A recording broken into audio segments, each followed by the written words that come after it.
আসসালামু আলাইকুম, সবার কি অবস্থা? আশা করি সবাই অনেক অনেক ভালো আছেন। আল্লাহর রহমত আমি অনেক অনেক ভালো আছি। তো আজকে অনেক দিন পরে আমাদের অন্য আরেকটা ব্লগ নিয়ে চলে আসলাম। এতদিন ব্লগ আসে না, কারণ এতদিন আমার একটু সমস্যা ছিল পার্সোনাল ভাবে, সেই জন্য এরকমভাবে ব্লগ আনা হয়নি। তো আজকে অনেক দিন পরে আবার আমরা নতুন আরেকটা ব্লগ নিয়ে চলে আসলাম আমাদের নতুন চ্যানেলে। তো আশা করি এই ব্লগটা আপনার ভালো লাগবে। তো আমরা চলে আসছি বঙ্গবন্ধু কাবাডি টুর্নামেন্ট দেখতে, যেটা হচ্ছে আপনার ইনডোর স্টেডিয়ামে অনুষ্ঠিত হয়েছে। এখানে মোট 12টা দল আছে। এখানে মোট 12টা দলের ভিতরে কাবাডি টুর্নামেন্ট চলতেছে, এবং সেখানে আজকে আমরা গেছি কাবাডি খেলা দেখতে।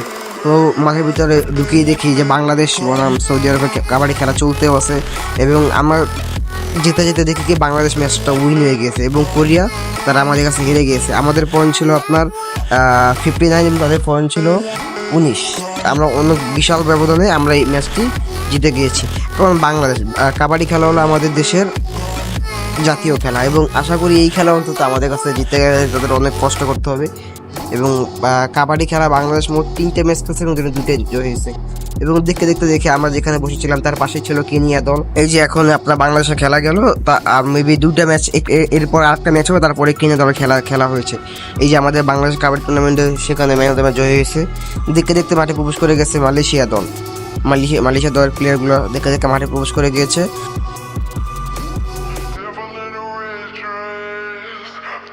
দলের সাথে প্রবেশ করেছে পোল্যান্ড দলে অনুষ্ঠিত করছে। এটাকে চেনা চেনা লাগতেছে, হ্যাল্যান্ড নাকি? আরে না, একটু মজা করলাম আর কি। এটা হলো পোল্যান্ডের দল, যাদের কাবাডি খেলা এখন শুরু হবে। দেখতে দেখতে ম্যাচ শুরু হয়ে গেছে, এবং দেখা যায় কি মালয়েশিয়ার থেকে পোল্যান্ড তারা অনেক ভালো খেলতেছিল, তারা পারফরমেন্স অনেক ভালো ছিল, এবং দেখতে দেখতেই পোল্যান্ড ম্যাচটা জয়ী হয়ে যায়। তাদের স্কোর ব্যবধানটা খুব কম ছিল আর কি, প্রায় 6 না 8-এর মতো ব্যবধান ছিল।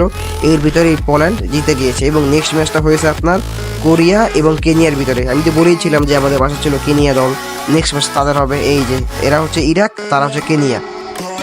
এই দুজনের ম্যাচ খেলা হয়েছে, এবং ম্যাচ ফিনিশিংয়ে দেখা যায় কি কেনিয়া দলগুলো জিতে গিয়েছে। দুঃখজনকভাবে কোরিয়া ম্যাচটা, দুঃখজনকভাবে ইরাক ম্যাচটা হেরে গেছে। যাক, এটা তো কিছু করার নাই, খেলা হচ্ছে। যাক, ভালো যাক, আজকে ম্যাচ দেখতে দেখতে আজকে ভিডিও আমাদের এখানেই শেষ। আশা করি আপনাদের সবাই ভালো লাগছে। ভালো লাগলে অবশ্যই আমার চ্যানেল